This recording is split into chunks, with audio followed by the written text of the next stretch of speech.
Hello, magandang umaga po mga kaagapay. Ayon po sa pagbubulay ng salita ng Diyos, matatagpuan po sa Hebreo 4, talata 13. O ganito pa sinasabi, walang makapagtatago sa Diyos. Ang lahat ay hayag at lantad sa kanyang paningin, at sa kanya tayo'y magsusulit. Tayo po manalangin. Amen. Diyos, maraming salamat. Gabay mo na Espiritu. Dapat naman ko dakilain, sambahin at pasalamatan sa pangalan ni Jesus. Amen. May pamagat, paningin. May mga anak na umaayos lamang ang pagkilos kung nasa harap ng kanilang magulang. Mga mag-aral na patilakad ay nabanay at ang pag-uusap ay halos pabulong lamang. Hindi makaririnig ng malakas na tawanan, subalit pag nakalabas na at wala na sa paningin, nagbibigay ng pagbabawal. Maluluma ang palengke. Maraming tao ang ganoon. Itinatago ang tunay na katauhan nila sa harap ng iba. Napakaraming tunay na pangyayari na natatakpan, hindi nahahayag.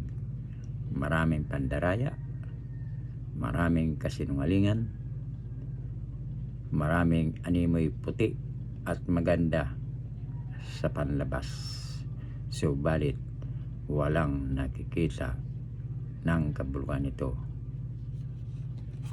sa loob. Ilan na ba ang may asawa na kundi lamang namatay ay hindi na nalaman na ito pala ay may ibang pamilya? Paano ito naitago? Dahil sa kausayan, ilagay mo lamang sa kamay ng Diyos ang pangyayari at bayaang siya ang kumilos. Huwag kang lubusang manlumo. Alam mo ng Diyos ang lahat. Lantad at hayag sa kanyang paningin ang tunay na pangyayari. Ipagpasalamat mo sa Diyos, sa iyong Ama, na laging siya ay nagmamalasakit. Ayon sa ating pinagbubulay-bulayan, walang makapagtatago sa Diyos. Ang lahat ay hayag at lantad sa kanyang paningin, at sa kanya tayo'y magsusulit. Tayo po'y manalangin. Amang Diyos, maraming salamat po sa inyong pagmamalasakit.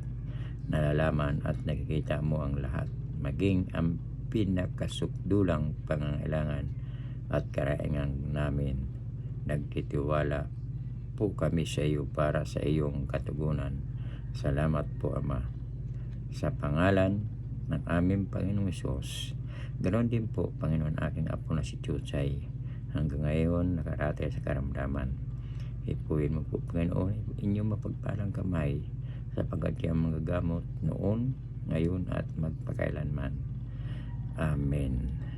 Maraming salamat po mga kagapay sa nakikinig na salita ng Diyos. Pagpalain po ang inyong buong sambahayan. Diyan lamang po kayo magbabalik. Sa Diyos ang papuri. Bye-bye.